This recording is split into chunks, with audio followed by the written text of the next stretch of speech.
Okay, hopefully I find something out of those. If not, then we're all lost cause.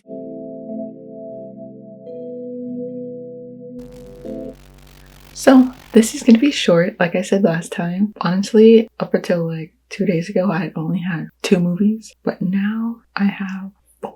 So let's get started. So the first movie I watched was Poor Things, and if you've seen it, then you know. If you watched any of Yorgos movies, then you already know. I give it 3, and I don't remember if that was a true 3 or not, but I think it was. Couldn't stop wondering about how she was like 5 years old in an adult's body or whatever age she was, and let down by everyone around her. But she kind of got her way in the end. Also, when will Christopher Abbott be in something where he is happy at the end? Because you know what? Every film that I've watched, he's had something destructive, something wild, something not normal happen to him. And now I'm so proud of myself because I can differentiate between him and the guy from Jon Snow guy from, I almost said Hunger Games, from Games of Thrones. Cannot remember his name. Is it Kit? Kit Harington, I think that's his name.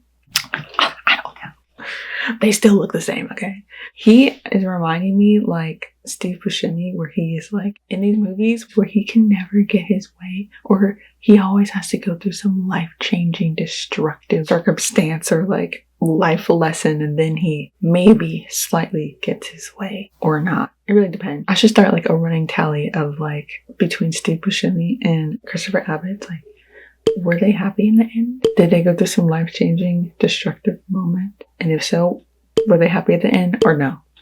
That's the criteria. So I watched this with my sister. I originally almost watched this the day before my birthday, but I'm so glad I didn't, because this isn't a precursor to the birthday movie to watch. Then I got back on my film challenge. If you don't know what that is, it's this. Leon, the Professional. If you did or didn't know, it came out in 1994. Honestly, I knew Natalie Portman was in this, but I thought this was connected to V for Vendetta. Yeah, that came out like 11 years later. Anyway, it definitely felt like a 1994 film. It felt very similar to the ones I've previously watched. It was pretty good. I gave it 3.5. I don't know if that's a true 3.5 or if it's a substitute for something else. I was kind of just like, I don't know what to give it, because like it has high reviews, but it also has a mix. Like, there was some weirdness, spoiler, but when she was dancing to like Madonna's song, she came out with this like oversized bra on. First of all, where did she even get the oversized bra?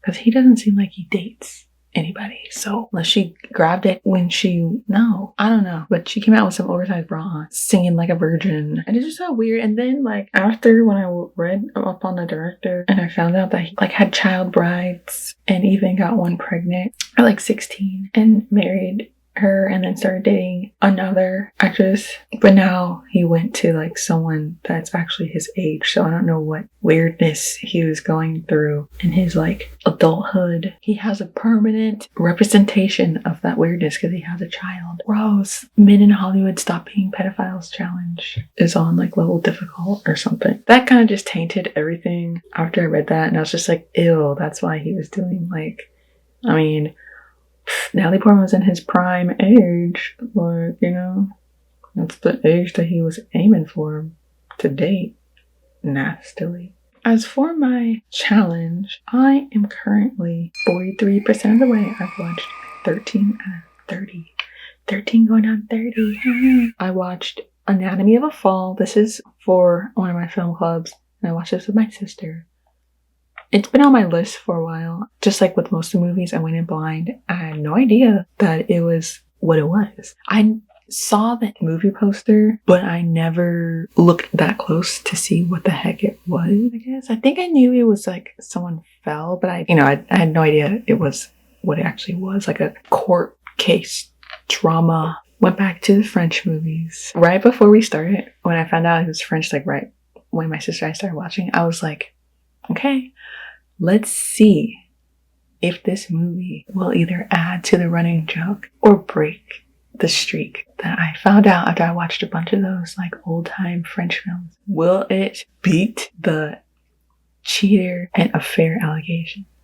and it didn't. There was, spoiler, an affair and cheating going on in this film too. So I don't know what it's up with those French, but they do that. This film has 4.2. I give it a 4. I wrote, the French will never beat the everyone is cheating and sleeping around allegations. So many layers to this film. We need to give the dog an Oscar as well as the kid.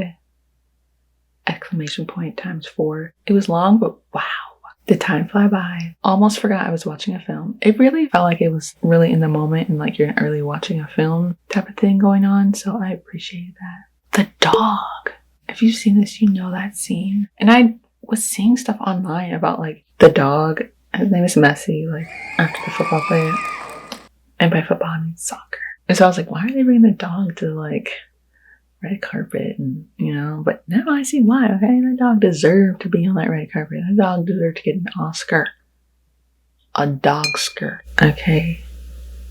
Or an auger. And that kid was good too. Well, he's blind in the movie, and I saw that they really did actually try to find a real blind actor, but in the end had to go with someone who was sightseeing. It took me a bit seeing him a couple times in the scenes. Is he blind? And then they're like, yeah, he's blind. You need a French film where it's kind of ambiguous, unreliable narrative.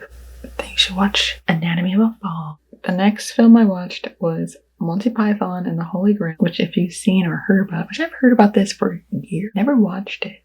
And then as soon as I found out that it was, this is also for my film club, but since I found out that this was a British comedy, I knew it was either going to be stupid or it was going to be so ridiculously stupid that it's actually funny. And you guys know, I don't like comedies.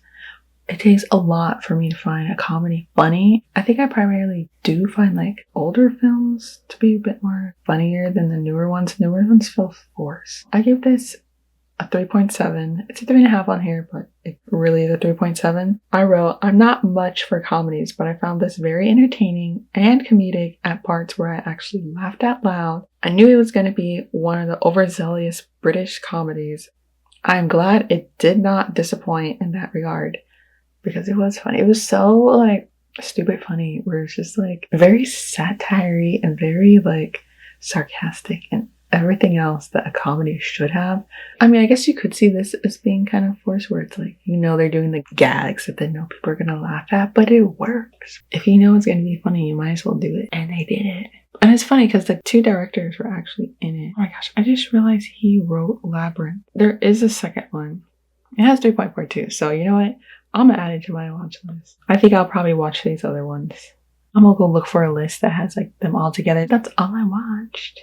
Here we go with another video that I filmed with 0 interruptions. No bloopers, sorry. So I beat last month by watching one more movie. Let's hope June has more films too. I think I'm finally going to watch Past Lives.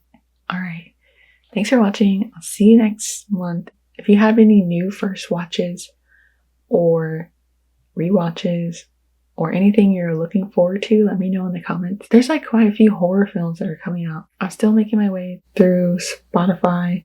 Still making my way through Sopranos. I started watching Mad Men. I'm kind of slowing down on shows and movies just because I'm a working girl now. So I don't have time for my hobbies. But I'm glad I'm still squeezing out time to do this. I have a meeting in like 10 minutes, so I have to go now.